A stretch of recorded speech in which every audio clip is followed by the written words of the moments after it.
ایک public park کی زمین پر غیر قانونی طریقے سے تعمیر کردہ کراچی کی مدینہ مسجد کو شہید کرنے کے عدالتی احکامات پر عمل درآمد کے حوالے سے علماء کرام کی رائے منقسم نظر آتی ہے۔ بعض کے نزدیک سپریم کورٹ کا فیصلہ شریعت کے عین مطابق ہے، جبکہ بعض اس فیصلے کو غیر شرعی اور غیر قانونی قرار دے رہے ہیں، کیونکہ ان کے نزدیک مدینہ مسجد تمام تر قانونی ضابطے پورے کرنے کے بعد قائم کی گئی ہے۔ مقامی افراد اور مدینہ مسجد کی انتظامیہ کا موقف ہے کہ مسجد کی تعمیر کے لیے تمام تر قانونی تقاضے پورے کیے گئے، لہٰذا یہ غیر قانونی تعمیرات یا تجاوزات کے زمرے میں نہیں آتی ہے۔ تاہم سچ یہ ہے کہ یہ لوگ ملک کی سب سے بڑی عدالت میں اپنا موقف ثابت نہیں کر سکے۔ سپریم کورٹ آف پاکستان کی جانب سے مدینہ مسجد کو شہید کرنے کے حکم کے حوالے سے دیوبند مکتب فکر کے سرخیل JUI فے کے سربراہ مولانا فضل الرحمان کہتے ہیں کہ چاہے کوئی مسجد غیر قانونی طور پر ہی کیوں نہ بنی ہو، اسے کسی صورت شہید نہیں کیا جا سکتا۔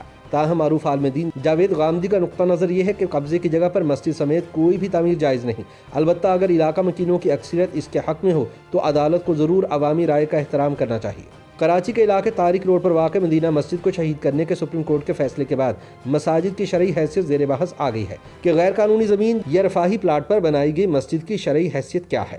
خیال ہے کہ chief justice Pakistan justice Gulzar Ahmed کی سربراہی میں کراچی تجاوزات کیس کی سماعت کرنے والے بینچ نے 28 دسمبر 2021 کو کراچی کے معروف کاروباری علاقے طارق روڈ پر واقع دلکشا پارک کی اراضی بحال کرانے کا حکم دیا تھا، جہاں اس وقت مدینہ مسجد بھی واقع ہے۔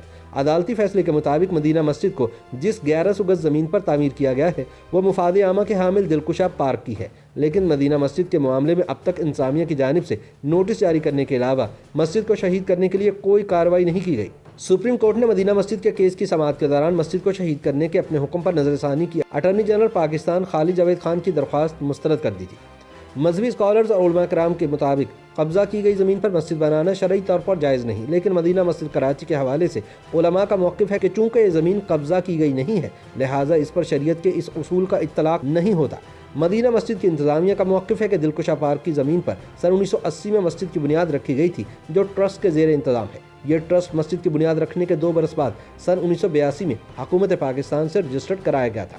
مسجد کا انتظام سنبھالنے والے ٹرسٹ کے چیئرمین حافظ عبدالرحمان شاہ جہاں کا کہنا ہے کہ انہوں نے عدالت میں اپنا موقف پیش کیا تھا کہ تمام قانونی تقاضوں کے بعد مسجد تعمیر کی گئی تھی۔ ان کے بقول ہمارا موقف یہی ہے کہ مسجد اللہ کا گھر ہے جسے شہید نہیں کیا جا سکتا۔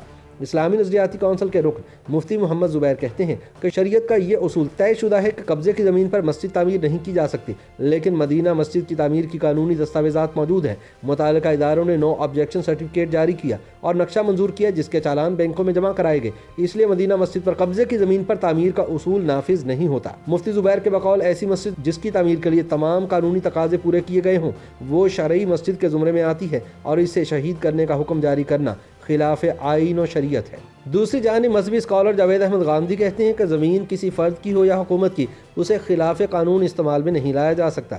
جاوید غامدی نے کہا کہ مسجد کی تعمیر کی 2 ہی صورتیں ہیں کہ یا تو کوئی جگہ خرید کر اس پر مسجد تعمیر کی جائے یا حکومت سے اجازت لے کر مسجد بنائی جائے۔ جاوید غامدی نے واضح کیا کہ جگہ پر ناجائز قبضہ کر کے تعمیر کی گئی مسجد کو مسجد کہنا ہی دینی لحاظ سے جائز نہیں، اس لیے ایسی مسجد کو شہید کرنے میں کوئی قباحت نہیں۔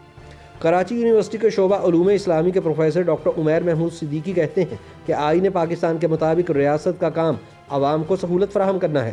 اگر کسی علاقے کے عوام یہ کہہ رہے ہوں کہ انہیں اس جگہ پر پارک نہیں مسجد کی ضرورت ہے تو جمہوری اصول کے مطابق یہ حق تسلیم کر لینا چاہیے۔ جاوید غامدی کہتے ہیں کہ مدینہ مسجد کے معاملے میں سپریم کورٹ کو مقامی لوگوں کی بات سننی چاہیے۔